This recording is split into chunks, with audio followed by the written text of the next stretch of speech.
G.I.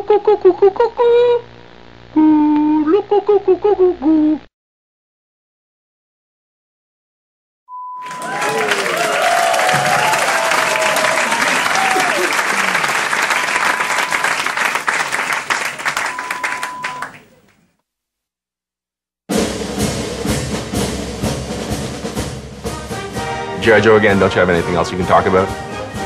I'm pretty well in check. I've seen some collections that would make people cringe. I went to his apartment once and he just had rows and rows of G.I. Joes. I'm not that bad. I love the toys for just the ability of what they can do. If you feel strongly about something, pursue it. My interest in G.I. Joe will never go away.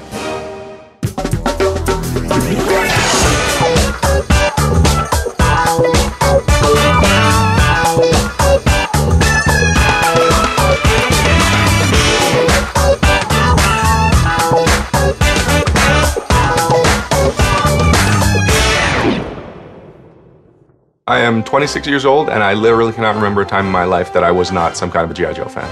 He's a pretty big fan. I wouldn't say obsessed is the word. I would say he likes it a lot. Hi, my name is Ryan Costello Jr. I'm a Montrealer and a huge fan of everything G.I. Joe. Yo, Joe! I have been a G.I. Joe fan since I was 4 or 5 years old, so I've been collecting G.I. Joe for over 30 years.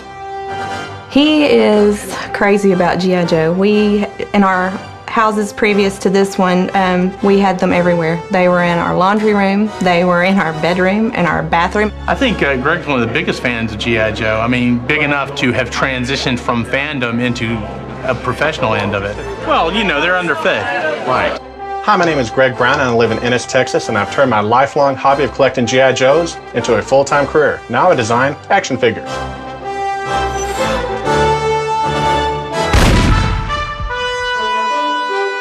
G.I. Joe was an animated series that ran from 1983 to 1987 based on the Hasbro toy line. It featured the conflict between G.I. Joe, an anti-terrorist organization, facing Cobra, a ruthless terrorist organization determined to rule the world. In each episode, generally, it would start with two storylines. It would have what Cobra's trying to do and how G.I. Joe is stopping them, and then it would have the feature character and how he overcomes something in his life by defeating Cobra. The most popular members of the team, there was Duke, who was the top sergeant who was in charge of G.I. Joe. Scarlet, who was the counterintelligence. She was one of the lone female figures. There was also Flint, who was the warrant officer. Everything was always wrapped up in 30 minutes. At the end of every show, they always had a kind of a morality type of message. And it always ended, and now you know, and knowing is half the battle.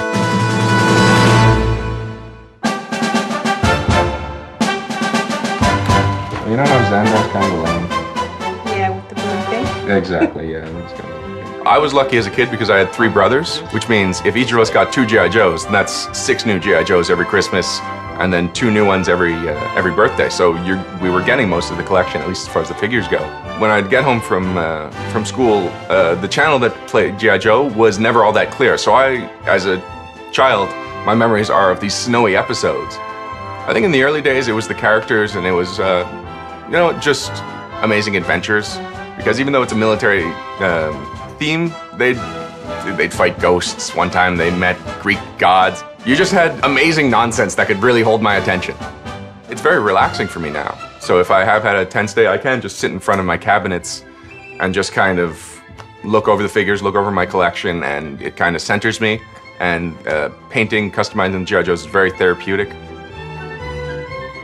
When we first met, he was quite comfortable talking about his G.I. Joes and that he, you know, was on these message boards and that he went to conventions and stuff like that. Yeah, a bit further. Further away from me? Yeah. I think my fandom has shown Tina that you can be in touch with your childhood in a lot of ways. She's a practiced biochemist, and you can be a biochemist and still come home and do silly things. That looks good. Doesn't look like she's leaning on him. No, I'm only getting the top of her head.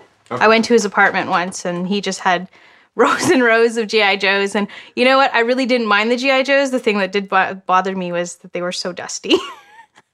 I wanted to clean them. It is very important to me that Tina is able to share my enthusiasm.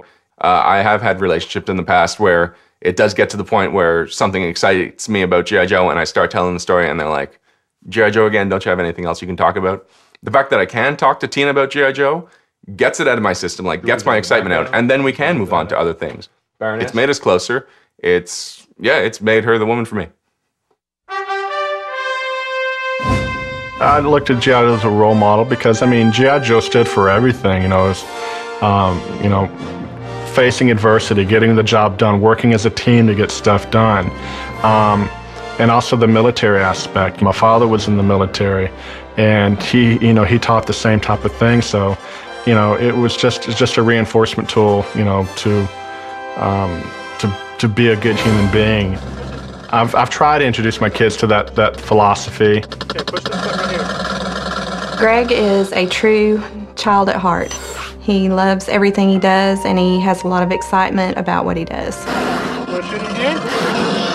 His love for what he does has carried over into our children, and they get really excited about the same things he does. Oh, you got him. My kids are very open to my fandom. The turret? One of my oldest daughter's first Christmas presents ever was a G.I. Jane, and she still got it. My son, he just eats it up. But I've been very careful not to push it on him because I've seen fathers that were very gung-ho on G.I. Joe, and they really forced it on their sons, and now their sons are at a point where they're just rejecting it wholeheartedly. And I don't want that to happen.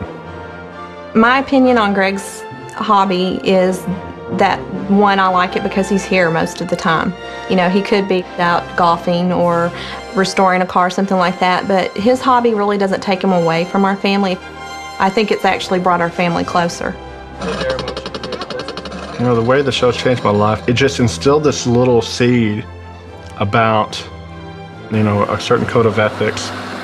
The one thing that you learn from the show is that you can learn from your mistakes, that you're going to make mistakes when, you know, throughout your life, but learn them. You know, and it's like they said, now you know, and knowing is half the battle. That's words you can live by.